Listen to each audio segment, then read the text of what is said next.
So for those of you who've been watching OBC live and want to know how we do it so you can do it in your church, it hasn't been easy, the process, but I just want to post a little video to help those who may want to know how we're doing it. The principle is we use Skype because it's more secure. So we have a group Skype call that you can create in Skype with anyone who's going to be involved in the service. And the protocol is that they mute themselves and get rid of their video when they're not on the service, order a service, if their bit isn't there. So they have to do that, turn their video or sound off. So Skype works like that. Then I've got this little, it's a very cheap mixer.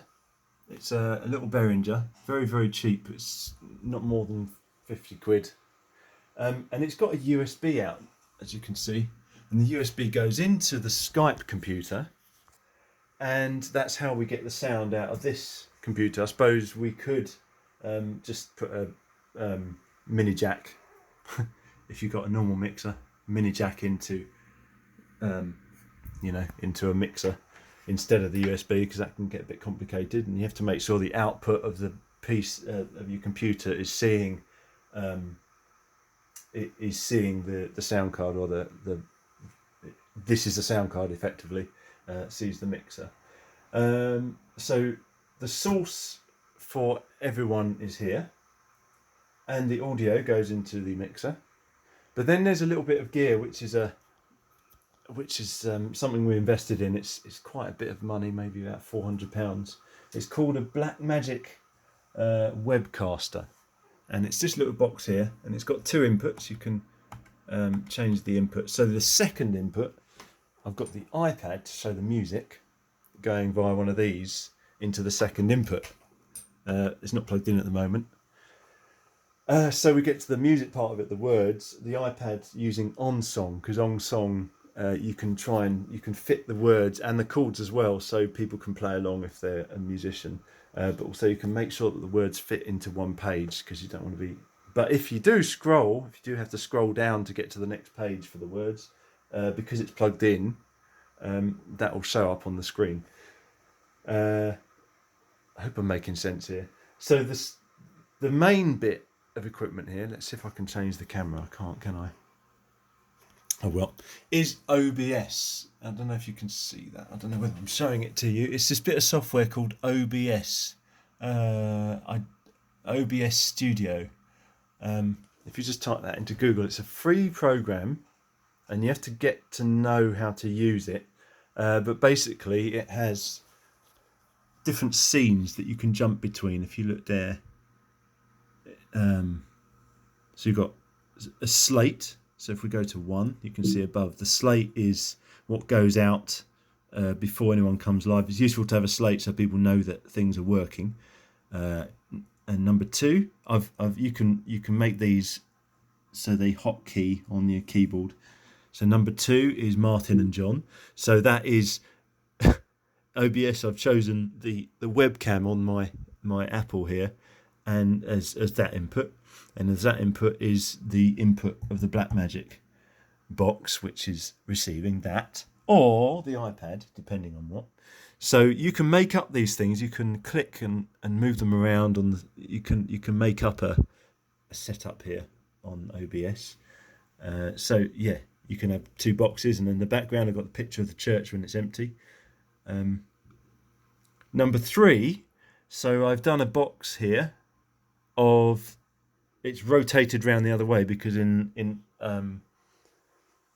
what's it called? In OnSong, you can, on the the external video settings, you can change the rotation of the external video output of the iPad.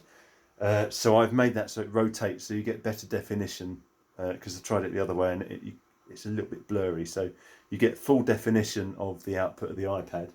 And that has been rotated. So at the moment you can see that it's seeing, because I'm on input 2 at the moment, which is the Mac, is the laptop, which is Skype, which is Martin, which is whoever's speaking. But if I go to input 1, that would be the iPad, and the iPad would show up rotated in here. And I've actually made a little box up here with me with the guitar. So you can you have a picture, have the music, and you have me on the guitar. So that's scene 3. That's what I call music. Then we go to scene 4, which is just Martin on his own. So that's just the output of that. And by the way, the output of that, how's it receiving the audio? Let me just have a look. It's receiving the audio via the main outs of this desk, the main outs. So it's Skype coming into this desk, the main outs going into the audio input, that's what's nice about this box. You have separate audio inputs and video inputs. So, and they can be set in the menu, which is slightly complicated, but you'll get it, to be the input from the back, and not, you can actually have input from HDMI sources and from SDI sources. Now this, so I'm going around here, I hope you can follow me. So SDI input, there's a SDI input and an HDMI input. It would be very useful if this had just had 2 HDMI inputs, but it doesn't, it just has one. So therefore the iPad has to go through an HDMI to SDI converter, which is there's the box, and that costs money. It costs about 90 quid, maybe 70, I don't know. It's an HDMI to SDI converter by Blackmagic. It works perfectly, you know, it's not going to break, which is why I like Blackmagic. They seem to be pretty rock solid. So the second input comes via the SDI box. Then we've got, going back to the scenes, we've got 5. We've got me, which is just this webcam here. Scene 6 is storm. That's what today we had about the storm, and that's just, you can load up media. You see in these scenes, associated with those scenes, where are we? Associated with those scenes, you've got sources. So you can see slate. That's got please wait text. That's got OBC moving. I don't know what that is. I don't think that's working anyway. Music, it's got, what's music? Oh, that's the music playing. So you can go and choose, if you go in properties, you can go and choose what music, if you want a track to be playing, and you can loop it or whatever. And that's quite useful for people tuning in. So you've got a bit of music looping. You can see here in the middle, it associates with each of these sources come up in the mixer, which is there. So there's music, and at the moment music is going out, and you can see it's on a loop.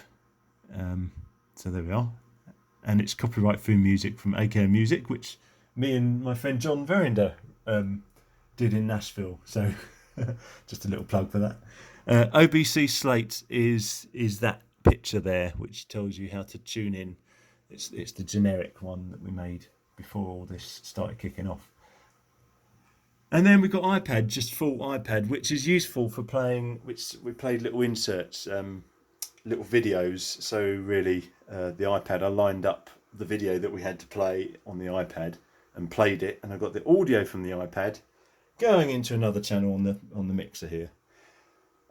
So that was that one. When you come to streaming, you have to go to Facebook and you do live video. Where are we? That's stupid that I can't change the camera midstream. But anyway, live video, you click on that. Don't know why it doesn't work. Come on. There we go. And instead of using camera, which is great, they're going to do a new design for the live area, but let's not do that yet. So you go to connect, and what you need is a stream key. So you copy the stream key. I might as well copy it. And you come over to OBS and you go into settings. This is just a real quick overview, and I'll have to do another one of these maybe. And you go to stream, and then you can see there's a stream key input there. So you just paste the stream key into there and you press OK. Once you've got that, OBS knows, OBS is going to talk the same language as Facebook. So the Facebook will be looking for that stream key. When OBS, it says here start streaming. Where are we? Start streaming. It will be streaming with that stream key. So that kind of unlocks Facebook so that it accepts the video. So when I go start streaming here, you can see that hopefully, go away. Hopefully, go away. It will start to try and preview what's coming out of OBS. So there we are, that's ready to go. And just when you're ready to go, you press go live down here. And then you can go live onto Facebook. And it's nice about this little mixer because you can see whatever's, if it's moving around there, you know that Facebook is receiving that. You can't hear that. You can only hear it through Facebook, which is not ideal really, but at least you can see something bubbling around there. And I know that the output of that mixer, I've got the headphones plugged into that little mixer.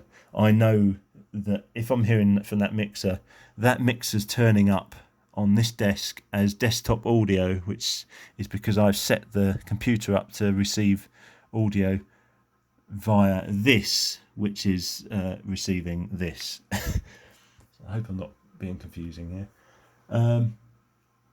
So you can always see that there is audio going out, and it's always useful to have something on you can check while this music's going out. You can go around and check everything. So that's a really quick. Oh yes, and on this PC you've also got Zoom. I've got a Zoom call set up, and I set up a meeting, and people can dial in, and that's the number we've given, and they just dial in the code for the meeting. It says when you answer the phone, please enter the meeting ID, and we've advertised a meeting ID on there, and people can tune in on the phone. And I've made it so that it automatically mutes people when they join the call, because if they don't mute, they're going to hear each other as well as what's going on here. And you've got to make sure that the system audio is this box, not the Mac, or not the main computer audio from the from the microphone on the computer, because they won't hear everything going on. And also very important, whatever is streaming Facebook Live has to really be on a network cable, not on Wi-Fi, because Wi-Fi is not going to cope with it very well. Well, maybe, but I don't trust Wi-Fi. I like cabled. So I think I've gone through that. Next door, in my little studio, which isn't being used at the moment, I've got two computers. I borrowed computers from everywhere for this. So you've got the play out computer, which I log into Facebook and I press play on Facebook Live. And because so that's Facebook Live. I full screen it, make it full screen, and then this computer is used to stream to YouTube. Now YouTube, there we go. It was jittery this morning, and that was probably because this is on Wi-Fi. I don't know, or maybe because we're streaming Facebook Live on my network, it's got limited speed, so. Or just the whole world is full of people online at the moment. That's probably another reason. So on here we're going to YouTube. Might as well turn that on. And I've had to buy this little device here called an HD video capture. So the HDMI cable comes out of this Mac, which is my mum's Mac, which I'm borrowing. Thank you, Mum. All the way through to this thing. So the HDMI goes in there. And out of there is USB, and USB goes into this computer, and then I go to YouTube, and you do up here for the live service. You do go live. So when you go live, what it's going to do is look for the input. And as you can see, it's not seeing anything at the moment because that's still booting up. Whoa, that's having a little funny moment. But when you go to, use the webcam, because basically this is now the webcam. So it's going to override the webcam, and it's going to be this input. Hopefully it will see that as the settings. And you have to say, no, it's not made for kids, because if you say it's made for kids, there's all sorts of restrictions, which is, I don't quite understand why. It's just not really explained very well, but it's a new thing with YouTube. Age restriction advanced, don't need to worry about that. Yeah, so don't restrict my viewers to over 18. So there's all these options. There's more options, and it's very useful. Oh, there we go. There's the webcam. It says HP webcam, but the good idea is to check it first, because in the background, when that computer is booted up. And now you see in the background, you can see the desktop of that computer. So I know that is seeing that and not that. Otherwise, you'd see my face moving around in the background. HP webcam must, that's what it's called it. Okay, fair enough, lovely. Default digital audio device. Then you go in advanced settings and you don't want to allow chat. We don't want chat on this. It's we want to restrict that because you can get some nasty people commenting on YouTube because it's public. Next, great. Next. Oh, hang on. Now we stream now. So we can go to stream now. And when we do that, oh, what? Thanks for trying new live control room. Whatever. It might be different because they're changing things all the time. What? I have no idea what that is. So, yeah, it's not easy. They really don't make it easy. Let's try again. So you get the basic idea. Yeah, it's not made for kids. Next. And you create a title. Next. Then you get a thumbnail. You get a time to record a thumbnail. And it's useful if you record the output of Facebook Live as your thumbnail. There are thumbnail created, ready for the broadcast. So that's the little thumbnail that you'll see in the YouTube thing. Then you press go live. And when you press go live, hopefully you'll see whatever that output is. And there's a little audio indicator. I'm just going to quickly go live here. And then we'll delete this after. Dum-de-dum, dum-de-dum. Let's play some music from here. Fantastic fun guy.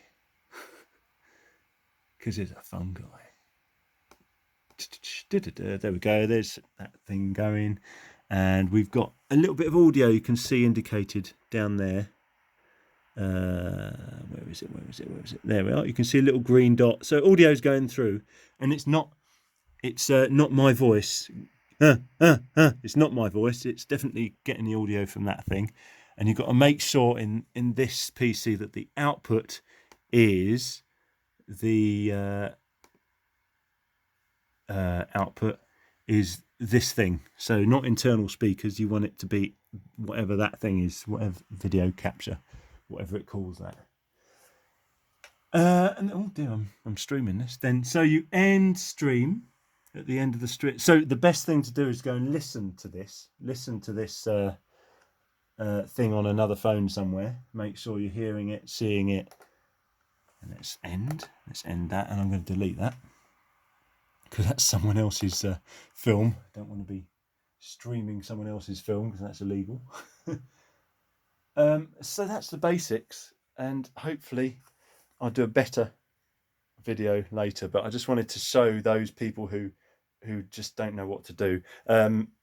Answer to a question, Facebook seems to have no problems with copyright issues on songs, even though it doesn't at the moment. YouTube it will find out. So the songs I played today, it will find them and it will tell you this video broadcast has this song and this song and this song and this song, and you don't have permission. But they're worried about you using it for profit. So I just put a little brackets, this video broadcast is not for profit. And hopefully the people checking the videos will see that we're not trying to make money from the music and we tend to get away with it. I think they understand in these times. So that's all I'm going to show you because it's been 18 minutes and I've probably blown your minds. You do have to invest in a bit of equipment and it's just the way it is, but there may be better ways to do it, but this is the way we're doing it at this time. Bye.